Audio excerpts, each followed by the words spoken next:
મુખ્યમંત્રી ભૂપેન્દ્ર પટેલે રાજ્યમાં ધોરીમાર્ગો તથા નગરોના રોડ રસ્તાની ચકાસણી કરવાના આપેલા આદેશ અનુસાર સુરત મહાનગરપાલિકાના વિવિધ ઝોન વિસ્તારમાં મોટા પાયે રસ્તાઓના મરામતની કામગીરી ઝુંબેશ રૂપે શરૂ કરવામાં આવી છે. મ્યુનિસિપલ કમિશનર શાલિની અગ્રવાલે સુરત શાળા લિંબાયતના ટીપી સ્કીમ નંબર 19 મગોબમાં મિડલ રિંગ રોડથી માધવબાગ સુધીના રસ્તાના રીકાર્પેટિંગની કામગીરીનું નિરીક્ષણ કરી જરૂરી સૂચનો કર્યા હતા.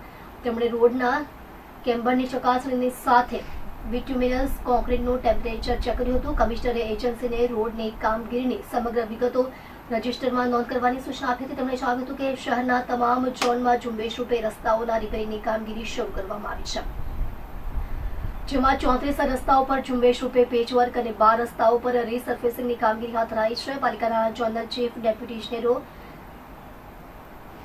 એક્ઝિક્યુટિવ ઇજનેરોના નિરીક્ષણ હેઠળ રસ્તાઓની કામગીરી ગુણવત્તાયુક્ત થાય તે માટેની ઝુંબેશ રૂપે કામગીરી હાથ ધરવામાં આવી હોવાની વિગતો તેમણે આપી હતી. આજરોજ ઝોન વિસ્તારમાં ડેપ્યુટી મ્યુનિસિપલ કમિશનરો, એડિશનલ સિટી ઇજનેરોએ પણ રસ્તાઓ પર જઈને રસ્તાઓના મરામતની કામગીરીનું પ્રત્યક્ષ નિરીક્ષણ કર્યું હતું.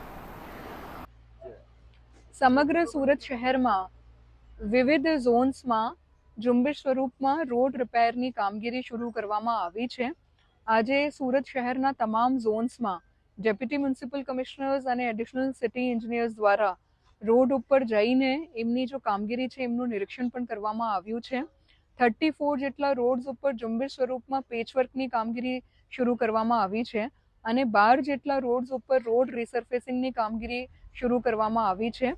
સુરત કોર્પોરેશનના engineers, deputy engineers, executive engineers અને ઝોનલ ચીફ દ્વારા ફિલ્ડમાં રહીને આ કામગીરીનું સતત મોનિટરિંગ થાય, ગુણવત્તાયુક્ત કામગીરી થાય અને ઝડપથી સમગ્ર સુરત શહેરમાં રોડ રિપેર અને રોડ રીસર્ફેસિંગની કામગીરી પૂર્ણ કરવામાં આવે એમના માટેની ઝુંબેશ આજથી હાથ ધરવામાં આવી છે.